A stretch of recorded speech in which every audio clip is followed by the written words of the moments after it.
ان کے لہجے میں ایسی اس میں حلاوت ہونی چاہیے،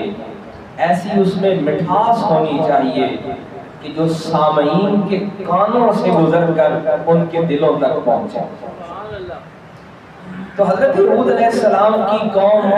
سخت مزاج ہے، اکھڑ مزاج ہے، ضدی ہے، انا پرست ہے۔ اب جب کوئی جواب نہ بن پڑا تو کہنے لگے قالوا وجئتنا لنعبد اللہ، آپ ہمیں کیا کہنے آئے ہیں کہ ہم ایک اللہ کی عبادت کریں وحدہ ونذر ما کان یعبد آباؤکم آباؤنا فاتنا بما تعدنا ان کنت من الصادقین۔ ہمیں تو ایسے لگتا ہے کہ آپ ہمارے باپ دادا کی مخالفت کرنے آئے ہیں۔ قال قد وقع علیکم من ربکم رجس وغضب، اب وہ کھلے کہنے لگے کہ ہم تمہارے رب کے غیظ و غضب کو دیکھنا چاہتے ہیں۔ حاضرین مکرم، تمام انبیاء کرام علیہ السلام کی رسالت کا جو زمانہ ہے یہ خاص زمانہ ہے۔ جب بھی کوئی نبی بھیجا گیا تاریخ اس بات کی گواہ ہے، اللہ کا کلام اس بات کا گواہ ہے کہ قوموں کی حالت اس درجے تک پہنچ گئی کہ جہاں سے اب واپسی ممکن ہی نہیں ہے، جہاں سے اصلاح ممکن ہی نہیں ہے۔ اب حضرت ہود علیہ السلام کی اس بلاغت والی تبلیغ اور اس مٹھاس بھرے لہجے کا کوئی جواب نہ تھا، اور ہو بھی نہیں سکتا ہے۔ ظاہر ہے کہ جو پروردگار عالم کا بھیجا ہوا ہے، جو دو جہانوں کے رب کا بھیجا ہوا ہے، جو کل کائنات کے رب کا بھیجا ہوا ہے، اس کے کلام کے مقابلے پر کس کا کلام آ سکتا ہے؟ اس کے سامنے کون آ سکتا ہے؟ لیکن انسان کی ضد، انسان کی انا پرستی اور انسان کی ہٹ دھرمی اس کو اس نہج تک لے جاتی ہے۔ رب کا کلام گواہ ہے کہ ہر نبی کا وہ دور اور ہر نبی کی بعثت کا زمانہ یہ علوم میں سے ایک خاص علم ہے کہ ایک علم ہے کہ جب کوئی نبی آ جاتا ہے تو پھر ایک تاریخ مرتب ہوتی ہے کہ نبی کیسے تبلیغ کر رہا ہے، ایک نبی کیسے اللہ کا کلام پہنچا رہا ہے، ایک نبی کیسے اللہ کی کتاب کو پہنچا رہا ہے، اس کی مخالفتیں کیسی ہو رہی ہیں، اس کے ماننے والے کیسے ہیں اور ماننے والوں کی عمل کی کیفیت کیسے ہے۔ یہ ایک اور علم ہے۔ ایک اور علم کا دوسرا حصہ یہ ہے کہ نبی آیا کس زمانے میں ہے، نبی کے آنے کا دور کیسا ہے۔ عزیز مکرم، دراصل کسی بھی نبی کی آمد کا دور اگر پڑھ لیا جائے اور اس کا مشاہدہ کر لیا جائے اور اس کو اگر نظروں کے سامنے لایا جائے تو پھر جو نبی کی آمد ہے، پھر جو نبی کا آنا ہے، پھر نبی کا جو کام ہے، اس کی اہمیت، اس کا مرتبہ اور اس کی جو قدر و قیمت ہے وہ سامنے آ جاتی ہے۔ حضرت ہود علیہ السلام جس قوم کی طرف آئے وہ قوم اپنی ضد میں، اپنی انا پرستی میں، اپنی ہٹ دھرمی میں سخت مزاج ہے، اکھڑ مزاج ہے۔ اب وہ کہنے لگے کہ آپ ہمیں ہمارے باپ دادا کے طریقے سے ہٹاتے ہیں۔ قال قد وقع علیکم من ربکم رجس وغضب، اب وہ کہنے لگے کہ ہم واقعی وہ دیکھنا چاہتے ہیں جو آپ کا رب ہے، جس کی طرف سے آپ ہمیں بتا رہے ہیں کہ آپ دو جہانوں کے رب کی طرف سے بھیجے ہوئے ہیں، ہم اس کا غضب دیکھنا چاہتے ہیں۔ عزیز مکرم، بہت ساری قوموں نے اپنے زوال کا اہتمام خود اپنے ہاتھوں سے کیا ہے، بلکہ یوں کہیے یہ جملہ زیادہ بہتر ہوگا کہ ہر قوم نے اپنے زوال کا بندوبست اپنے ہاتھوں سے کیا ہے۔ قرآن نے کہا نا کہ لیس للانسان الا ما سعی، یہ قرآن مجید کی آیت مبارکہ اکثر ہم تلاوت کرتے ہیں نماز میں، اور اس کے اندر بھی ایک سبق ہے۔ اس کے اندر سبق کیا ہے کہ ہر انسان کو وہی کچھ ملتا ہے جس کی وہ کوشش کرتا ہے۔ لوگ سوال کرتے ہیں نا کہ تقدیر کیا ہے اور تدبیر کیا ہے۔ ہمارے امام اعظم امام ابو حنیفہ نے اس بحث میں کلام کرنے سے منع فرمایا کہ یہ انسان کو گمراہی کی طرف لے جاتی ہے، لیکن قرآن کا اس کے بارے میں ایک اشارہ ذہن نشین رہنا چاہیے کہ قرآن نے بہت مختصر لفظوں میں اس کا خلاصہ دے دیا ہے۔ تقدیر کیا ہے اور تدبیر کیا ہے۔ کبھی کبھی انسان کو شیطان کا وسوسہ اس وہم میں مبتلا کرتا ہے، میں یہ نہیں کر سکا، میں یہ نہیں کر سکتا تھا، میں یہ حاصل نہیں کر سکا، یہ شاید میرے لیے نہیں تھا۔ قرآن نے اس کا بہت ہی مختصر میں خلاصہ دے دیا، لیس للانسان الا ما سعی۔ اللہ تعالیٰ نے اس کائنات کو انسان کے لیے مسخر کر دیا۔ کائنات کے پہاڑ، دریا، سمندر، جنگل، ہر چیز اس انسان کے لیے اس کے زیر دست کر دی ہے۔ اور اب ہم دیکھ رہے ہیں کہ انسان اس زمین کی وسعتوں سے نکل کر خلا کی وسعتوں سے باہر جا رہا ہے، مریخ اور چاند اور دوسرے سیاروں تک پہنچ رہا ہے۔ تو یہ کس کا خلاصہ ہے؟ لیس للانسان الا ما سعی۔ جس نے نیکی کی کوشش کی اس کو نیکی مل گئی، جس نے برائی کی کوشش کی اس کو وہ راستہ مل گیا۔ اور قرآن مجید نے اسی کا دوسرے مقام پر اشارہ دیا، وَهَدَيْنَاهُ النَّجْدَيْنِ، کہ ہم نے انسان کی تخلیق کے بعد اس کے لیے دونوں راستے کھلے رکھ دیے ہیں۔ یہ مجبور محض بھی نہیں ہے، ایسا مجبور نہیں ہے انسان۔ اللہ تعالیٰ نے فرشتوں سے جو انسانوں کو الگ مرتبہ دیا ہے اس میں کیا ہے؟ عقل سلیم ہے، عقل عطا کیا انسان کو کہ انسان کے پاس یہ جو دایاں اور بایاں ہے نا، یہ انسان کے پاس ہے، اور یہ جو منکر نکیر ہے یہ انسان کے ساتھ ہے، اس لیے کہ اس کے پاس دونوں آپشن کھلے ہیں۔ اور بزرگان دین نے تو بڑا آسان کہا کہ یہ جو دو آنکھیں ہیں یہ اسی لیے ہیں، اور یہ جو دو کان ہیں یہ اسی لیے ہیں کہ دونوں راستے تمہارے سامنے ہیں، اب انتخاب تمہارا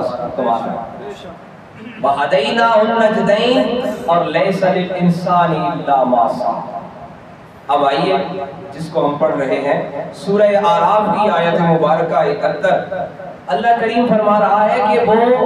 اب اللہ کے نبی کے سامنے، ظاہر ہے کہ اللہ کا نبی جب تبلیغ کرتا ہے، اللہ کا نبی جب ابلاغ کرتا ہے، اور جو ابلاغ کی اسٹریٹجی ہے اور جو بات پہنچانے کا سلیقہ ہے، ظاہر ہے انسانوں کے پاس، عام بشر کے پاس وہ اخلاق نہیں ہے، وہ معیار نہیں ہے، وہ الفاظ نہیں ہے، وہ لب و لہجہ نہیں ہے، وہ کلام نہیں ہے۔ اس لیے کہ حضرات انبیاء کرام کا علم، حضرات انبیاء کرام علیہ السلام کا علم انسانی علم نہیں ہے، بلکہ جیسے قرآن نے ہمیں بتایا نا کہ آقا کریم امام الانبیاء خاتم الانبیاء صلی اللہ علیہ وآلہ وسلم کے سامنے بھی اعتراض کرنے والے موجود تھے۔ آج ہم کہتے ہیں کہ ہم کوئی بات کریں اور کوئی اعتراض نہ کرے، اعتراض تو ہو سکتا ہے، امام الانبیاء کے سامنے اعتراض والے موجود ہیں، تو آج کا کوئی بشر، کوئی انسان کیا حیثیت رکھتا ہے؟ آقا کریم امام الانبیاء صلی اللہ علیہ وآلہ وسلم کے سامنے جب اعتراض کیا گیا تو رب کریم نے آپ کی زبان مبارک سے جو کہلوایا اور رب کے کلام نے اس کو محفوظ کیا قیامت تک، کہ آپ فرما دیجئے قل انما انا بشر مثلکم یوحی۔ لوگوں نے کہا کہ آپ کی بات کیسے مان لی جائے، آپ کی بات کیسے بہتر ہے، آپ کی بات کیسے معتبر ہے، آپ ہمیں کہتے ہیں بت پرستی چھوڑ دیجئے، آپ کی بات کیسے اتھینٹک ہے، آپ ہماری طرح کے ہیں، ہماری طرح لباس پہنتے ہیں، ہماری طرح کھانے کی عادت ہے، ہماری طرح آپ کا گھر ہے۔ اب جواب دیکھیے، جواب کی دو صورتیں ہیں، ایک وہ جواب جواب جو رب نے اپنی شان الوہیت سے دیا وہ جواب اور ہے۔ وہ جواب یہ ہے کہ وَعَلَّمَكَ مَا لَمْ تَكُنْ تَعْلَمْ، کہ اے محبوب ہم نے آپ کو وہ علم دے دیا جو کسی کے پاس نہیں تھا۔ وہ جواب جو بارگاہ الوہیت سے پروردگار عالم اپنے شان ربوبیت کے ساتھ دیتا ہے، وہ جواب ہے کہ وَمَا أَرْسَلْنَاكَ إِلَّا رَحْمَةً لِلْعَالَمِينَ۔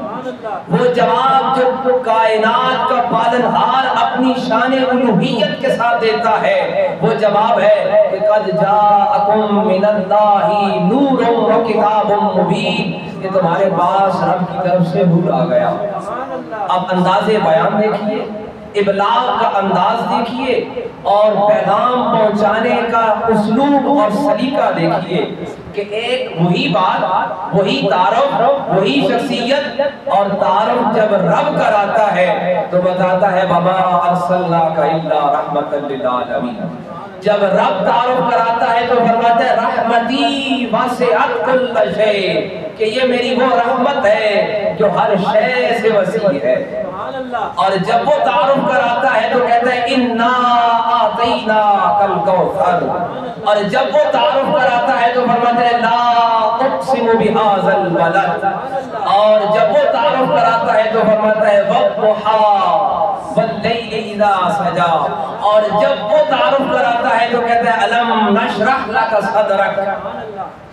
اب شخصیت ایک ہے، ابلاغ کی اسٹریٹجی بدل گئی ہے، بات پہنچانے کا اسلوب دوسرا ہے، تعارف ایک ہی شخصیت کا ہے، رب کا کلام بھی وہی ہے، انداز بیان بھی وہی ہے۔ اب جب سوال ایک ہے، شخصیت ایک ہے، اب تعارف کا انداز دوسرا ہے۔ جب آقا کریم کی اس میٹھی زبان سے جواب آتا ہے، رب فرماتا ہے آپ کہہ دیجئے،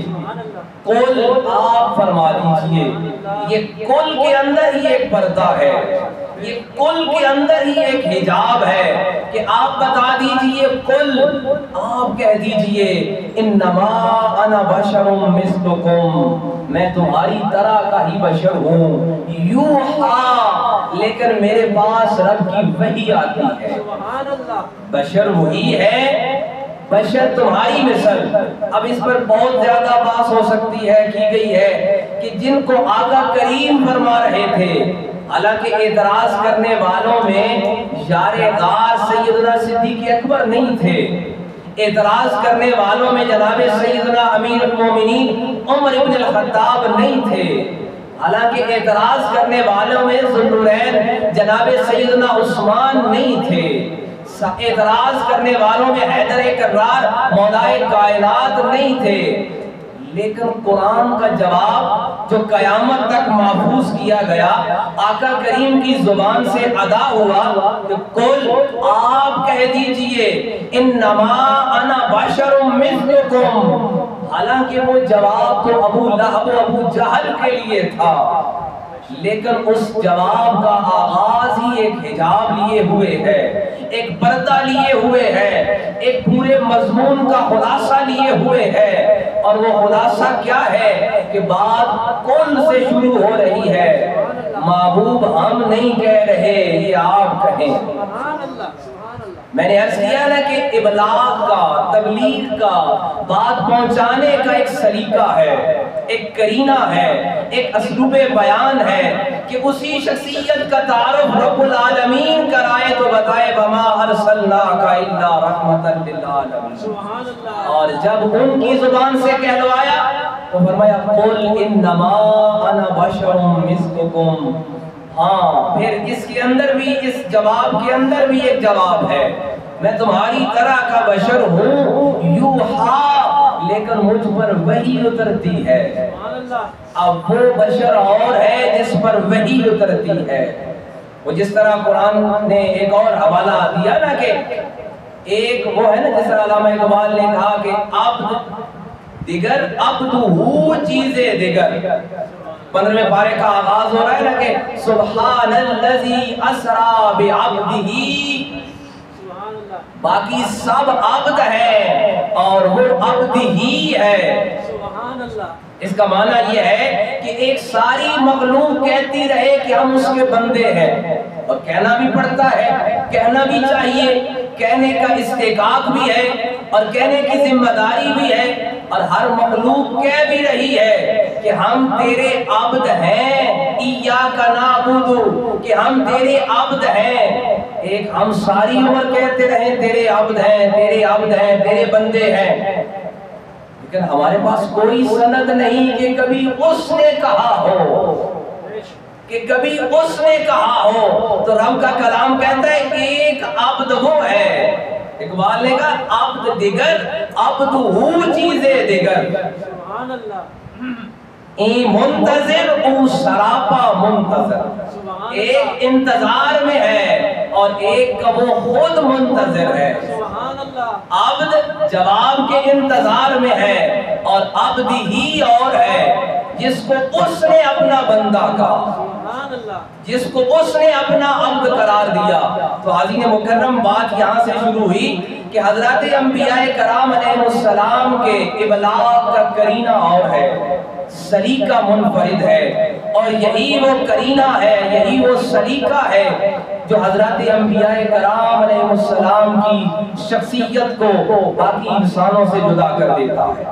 حضرت ہود علیہ السلام کا تذکرہ ہو رہا ہے، سورہ اعراف کی آیت نمبر 71 بتا رہی ہے کہ قوم نے بجائے ماننے کے، سر تسلیم ہم کرنے کے، اور رب کا کلام اس بات کا گواہ ہے کہ بارگاہ رسالت وہ بارگاہ ہے جہاں سر تسلیم ہم کرنا پڑتا ہے،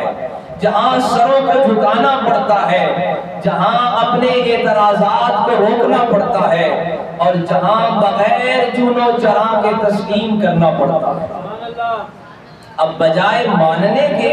اور بجائے سر تسلیم ہم کرنے کے، وہ کہنے لگے کہ ہم اس غضب اور اس عذاب کے منتظر ہیں جو آپ بتا رہے ہیں نا کہ آپ کا رب لائے گا، ہم اس کے منتظر ہیں۔ حاضرین مکرم، میں نے عرض کیا کہ حضرات انبیاء کرام علیہ السلام کی جو زندگی مبارک ہے، سیرت مطہرہ ہے، ہمیں کہا جاتا ہے کہ آپ سیرت کو نہیں پیش کرتے ہیں، تو میں عرض کر رہا ہوں کہ حضرات انبیاء کرام علیہ السلام کی سیرت کا آغاز کہاں سے ہوتا ہے؟ سبحان اللہ، حضرات انبیاء کرام علیہ السلام کی شخصیت کا تعارف، ان کی زندگی کا آغاز ان کے زمانے کے تعارف سے ہوتا ہے۔ بہت توجہ دیجیے گا، ہر نبی جس دور میں آیا، ہر نبی جس دور میں آیا، اس دور کی جو کل معلومات ہے اور اس دور کی جو ماحول کی کل جو انفارمیشن ہے، یہ ہمیں دراصل بتاتی ہے کہ نبی کا مقام و مرتبہ کیا ہے۔ جیسے جیسے قوموں پہ زوال آتا گیا، رب کریم مہربانی فرما کر اپنے انبیاء کو بھیجتا رہا، اور جب کوئی قوم زوال، پستی اور تباہی کے آخری دہانے پر پہنچی کہ جہاں سے واپسی ناممکن ہے، تو وہاں رب کریم نے مہربانی کر کے اپنا نبی بھیج دیا، اور حضرات انبیاء کرام علیہ السلام کو رب نے اپنے خاص علم، جسے وحی الہی کہتے ہیں، وہ عطا کیا کہ اب ان کا کام کیا ہے کہ قوموں کو زوال سے نکالنا ہے، تباہی سے نکالنا ہے، پستی سے نکالنا ہے۔ اب اس قوم کے بارے میں جس کا سورہ اعراف میں حضرت ہود علیہ السلام کی قوم کا تذکرہ ہو رہا ہے کہ ان کی ایک خاصیت بار بار ذکر کی گئی، کہ ان کی ایک خاصیت یہ ہے یا ان کی ایک خامی یہ ہے کہ وہ قوم انا پرست ہے، وہ قوم اکھڑ مزاج ہے، وہ قوم ضدی مزاج ہے۔ اب اللہ کے نبی کیا کر رہے ہیں؟ اب اللہ کے نبی کی سیرت کیسے سمجھی جائے گی؟ پہلے اس ماحول کو سمجھا جائے گا کہ جہاں اللہ کا نبی بھیجا گیا۔ اللہ کا نبی کہاں بھیجا گیا؟ جہاں قوم ضدی مزاج ہے۔ یہ میں اپنی بات نہیں کر رہا، ہماری قوم کی بات نہیں ہو رہی، اگرچہ کوئی مماثلت پائی جا سکتی ہے، لیکن میں بات کر رہا ہوں حضرت ہود علیہ السلام کی قوم کی، کہ قوم اکھڑ مزاج ہے، ضدی مزاج ہے، اور اس کا کہنا یہ ہے کہ ہم اپنے باپ دادا کے طریقے پر ٹھیک چل رہے ہیں، آپ ہمیں وحدہ اللہ شریک کی بندگی نہ سکھائیں۔ عزیز مکرم ان آیات میں ہمارے لیے جو سبق ہے اصل میں وہ سمجھنا ہے، اور یہی انبیاء کا میلاد ہے، انبیاء کی سیرت میں ہی ان کا میلاد ہے، اور میلاد ہی سیرت ہے۔ میلاد کیا ہوتا ہے؟ ہم اب جب جناب امام الانبیاء خاتم الانبیاء کے میلاد کا تذکرہ کرتے ہیں تو دراصل میلاد کے تذکرے میں ہی ان کی سیرت کا تذکرہ ہے کہ وہ نبی اس وقت آئے جب بیٹیوں کو درگور کیا جا رہا تھا، وہ نبی اس وقت آئے جب ماؤں کو بازاروں میں بیچا جا رہا تھا۔ پہلے اس ماحول کو ذہن میں لائیے، پھر نبی کی سیرت اور پھر نبی کی آمد کی اہمیت آپ کے ذہنوں میں آئے گی کہ ماحول کون سا ہے کہ جہاں ماؤں کو عکاظ کا بازار لگتا ہے، عرب میں آج بھی بڑا مشہور ہے، عکاظ کا بازار لگتا ہے، وہاں بیٹے اپنی ماؤں کو جا کر فروخت کراتے ہیں۔ مکے کی وہ جگہ آج بھی موجود ہے جہاں امام الانبیاء کی ولادت باسعادت سے پہلے بیٹیاں فخر کے ساتھ درگور کر دی جاتی تھیں۔ میں نے عرض کیا کہ میلاد کی کوئی کیفیت ذہن میں تب آئے گی جب نبی کی آمد سے پہلے کا ماحول آپ ذہن میں لائیں گے۔ ماحول یہ ہے کہ بیٹیاں زندہ درگور ہوتی ہیں، ماں کو بازاروں میں بیچا جاتا ہے۔ اب آئیے کہ ہم اس نبی کے نام لیوا ہیں جس نے بیٹی کی عزت ہمیں بتائی اور جس نے جناب سیدہ کائنات مخدومہ کائنات کے لیے اپنی چادر بچھا کر فرماتے ہیں ام ابیہا فدا کا ام ابیہا یا فاطمہ، بیٹی کے لیے کھڑے ہو کر اس کا احترام سکھا دیا اور ماں کے قدموں تلے جنت کا پیغام دے کر قیامت تک ماں کی قدر و منزلت عیاں کر دی۔ میلاد مناؤ نہ مناؤ، اس پہ خوشی کا اظہار کرو نہ کرو، مگر جب اپنی ماں کا احترام کرو گے، جب اپنی بیٹیوں کو احترام دو گے، یقین کرو یہی سیرت مصطفیٰ ہے اور یہی میلاد امام الانبیاء ہے۔